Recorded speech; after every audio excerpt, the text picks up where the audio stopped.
छोटा सा बिंदु था, हमारी पृथ्वी। कई युगों के बाद पृथ्वी पर मानव वंश का जन्म हुआ। समय का कांटा चलता रहा और मानव जाति का विकास होता रहा।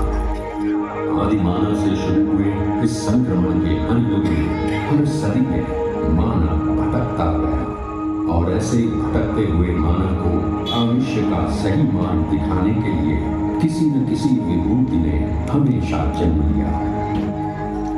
हमारे युग में 19वीं सदी में ऐसी ही एक दिव्य आत्मा पृथ्वी पर प्रकट हुई। उसका जन्म कब और कहां हुआ ये तो कोई नहीं जानता, पर उसका पता सारी दुनिया जानती है। शिरडी।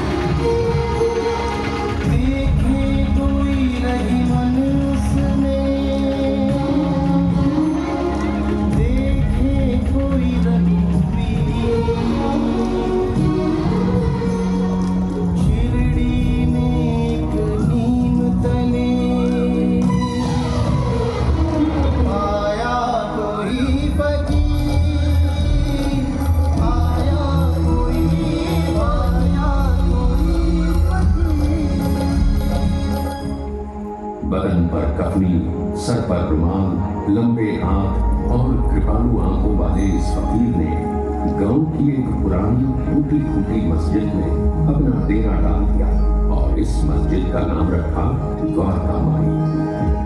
ये फकीर दीन भी था और दयालु भी, हिंदू भी था और मुसलमान भी, इंसान भी था और भगवान भी। शिरडी में खंडोबा के भक्त महासापति ने जब इस फकीर को देखा तो अनायास ही वे पुकार उठे, मेरे साईं।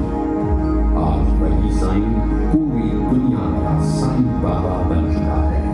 बाबा के दरबार में किसी से घृणा नहीं, किसी से द्वेष नहीं है, तो सिर्फ प्रेम और क्षमा।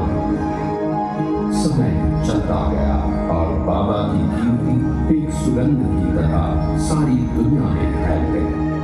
दादा साहेब खापरे से लेकर लोकमान्य तिलक तक कितने समाज मान्य नेता सिर्फ बाबा से मिलने और उनका आशीर्वाद लेने इसी शिरडी में आ चुके हैं। पंच तत्व को वश में जिसके, उसको क्या घरवा, उसे तो अनुकूल सभी दिशाएं, घर सारा संसार, घर सारा संसार, घर सारा संसार, घर सारा संसार। सच्चे प्रेम से शिरडी में आने वाले किसी भी भक्त को बाबा ने कभी खाली हाथ वापस नहीं भेजा।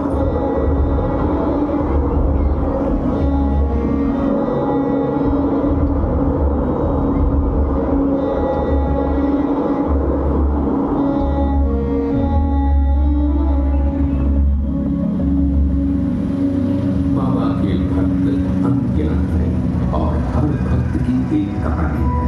उनके लिए ये कहानी नहीं बल्कि बाबा के आशीर्वाद का चमत्कार है। 100 साल से ज्यादा समय बीतने के बाद भी ये कहानियां शिरडी के साथ हमेशा हमेशा के लिए जुड़ी हुई है। बाबा की मानव जाति को सबसे बड़ी देन अगर कोई है तो वो है उनका मंत्र, श्रद्धा और सबूरी। जीवन में ये मंत्र किसी भी संकट से आपको मुक्ति देगा। आपको सिर्फ अपने आदर्शों पर श्रद्धा रखनी है और मन में धीरज। जीवन का पूरा अर्थ इन 2 शब्दों में बाबा ने बताया। वो नीम का पेड़, ये द्वारका माई।